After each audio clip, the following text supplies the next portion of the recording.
நம்ம Ashwin sweets and snacks export பண்றதுக்கு 7373041434 மற்றும் www.ashwinsweets.com கான்டாக்ட் பண்ணுங்க. சேலம் மாவட்டம் தாரமங்கலம் அணைமேடு பகுதியில் உள்ள 56 அடி உயர முருகன் சிலையின் தோற்றம் கடும் விமர்சனத்திற்கு ஆளான நிலையில் கோவில் நிர்வாகம் சார்பில் புனரமைக்கப்பட்டு புதிய சிலை திறக்கப்பட்டுள்ளது. இதையடுத்து கோவிலில் நாளை கும்பாபிஷேக விழா நடைபெறும் நிலையில் இறுதிக்கட்ட பணிகள் மும்முரமாக நடந்து வருகின்றன. இதுகுறித்த விவரங்களோடு இணைகிறார் நம்முடைய செய்தியாளர் சிலம்பரசன். விவரங்களை வழங்கலாம். சேலத்தில் 50 ஆண்டில் கட்டி முடிக்கப்பட்ட பிரம்மாண்டமான ராஜமுருகன் சிலைக்கு நாளை கும்பாபிஷேகம் நடைபெற உள்ளது. முனிமுருகன் என விமர்சிக்கப்பட்ட நிலையில் தற்போது அதனை புனரமைத்து அதன் கும்பாபிஷேகம் நாளை குறிப்பிடத்தக்கது. சேலம் மாவட்டம் தாரமங்கலம் பிரதான சாலையில் KR தோப்பூர் அணைமேடு பகுதியில் உள்ள முருகன் கோவிலில் 56 அடியில் முருகன் சிலை கட்டப்பட்டிருந்தது.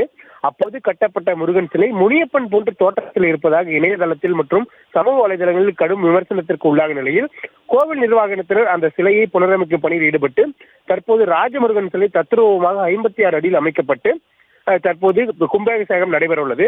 குறிப்பாக நாளை 6 மணிக்கு கும்பாபிஷேகம் நடைபெற உள்ள நிலையில் அதற்கான வேலைகளை கோவில் நிர்வாகத்தினர் ஏற்பட்டுள்ளனர். சேலம் மாவட்டத்தை பொறுத்தவரை முத்துமலை முருகனுக்கு அடுத்தபடியாக 56 அடி உயரம் கொண்ட 2வது பெரிய முருகன் சிலை என்பதும் குறிப்பிடத்தக்கது. விவரங்களுக்கு நன்றி சிலம்பரசன்.